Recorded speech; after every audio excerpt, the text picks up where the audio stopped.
Hello everybody and welcome to episode 15 of PLTV, and today we're going to be talking about food, glorious food.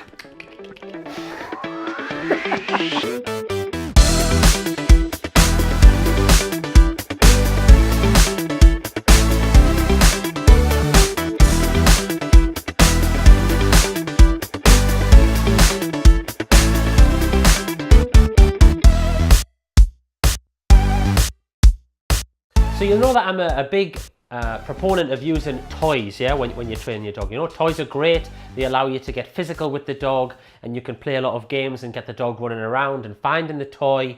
But food is also a wonderful thing to use as well, yeah. Most dogs absolutely love eating food. I love eating food. Barry and Sydney, they both love eating food as well, and I'm sure your dog does too.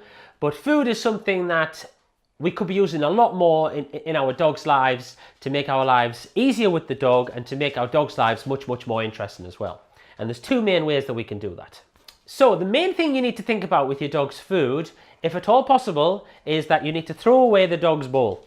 Okay, you don't literally have to throw it away, although you can if you want to. But what you want to be doing is thinking about ways that you can use your dog's food more than just giving them a bowl in the morning and a bowl in the evening. Yeah, for a dog, that's obviously enjoyable. They're going to eat it, but it's a pretty boring way to use the food. And if you have any kind of problems that you're suffering with your dog, where they pull on the lead, or they're always, you find it difficult to get their attention in the park, or they're chewing up your house when you go to work, then there are ways that you can use the food that'll make it easier for you to manage those problems and maybe even get rid of those problems altogether. So how can you use the food a bit more? Well, the first way is to use the food to get your dog's attention. Yeah, I like to reward my dog for looking at me just by telling him he's a good boy, or a good girl if he's a good girl, obviously, if he's a girl. But you want to get your dog used to doing something for the food, yeah, and giving you eye contact is a great way to start. Yeah, so you say your dog's name. Hello, Barry. Yeah, Barry's looking now, he knows I've got the food already. Yeah, and when Barry looks at me, good boy Baz, he can have a little treat. And you could do this with your dog 10, 15, 20, 100 times a day.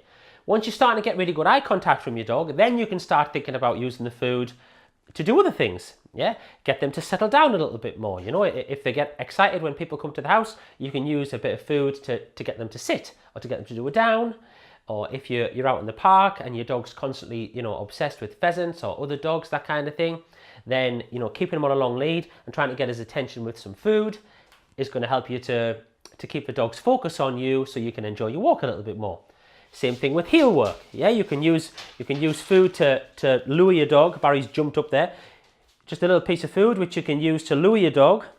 It's not tasty enough. See, Barry knows that there's some tasty chicken up here as well, which is going to be the next point I was going to come on to, actually, is that you need to have something that's going to be motivating for the dog, yeah, stimulating for the dog. So this is just some dry mixer. Over here I've got some chicken. So we'll try the chicken instead for now.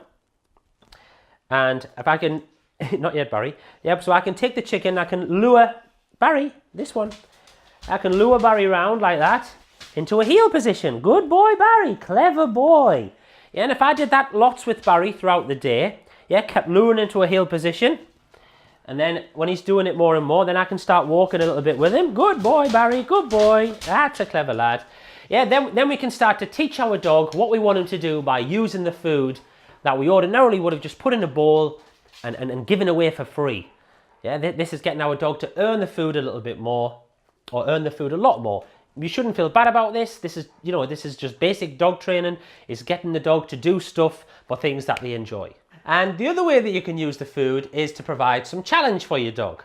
Yeah, dogs love sniffing, they love using their noses, they love scratching things and biting things. Yeah, they've got really powerful jaws and really amazing noses, what they can use to smell things that we can't even imagine what the dog can smell. Yeah, so we can provide a challenge for the dog by putting the food inside of things like this. Yeah, these are food dispensers, Kongs.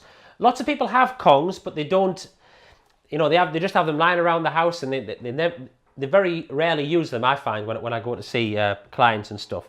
So what this does is, a little example, we've got a hot dog here. If I snap it in half for Barry, half for Sydney. 1, 2, 3, Yeah, it's 3 seconds, the hot dog's gone.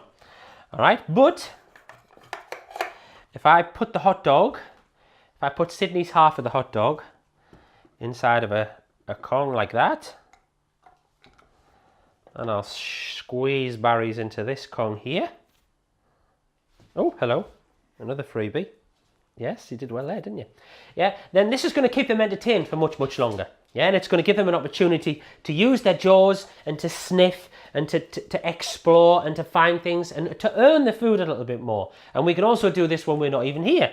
Yeah, if it's safe to do so, then you can leave a Kong with your dog when you go to work, or when you have to pop to the shops, or when you're busy on an evening and you want to make the tea and your dog's pestering you. Yeah, you can use the food to make a Kong for him then. All right, but use the food. That's the main thing that I want you to take away from today, is that I talk about this in my book, how to be your dog's superhero. We have a whole chapter called The Hungry Games, which is all about how you can use the food more. And if you want to purchase a copy, then you should go to mydogsuperhero.com. Okay, but for now, all I want you to take away is that whichever way you can do, if it's safe to do so, you should try and use the food. So use the food. And there's one for you, and one for you.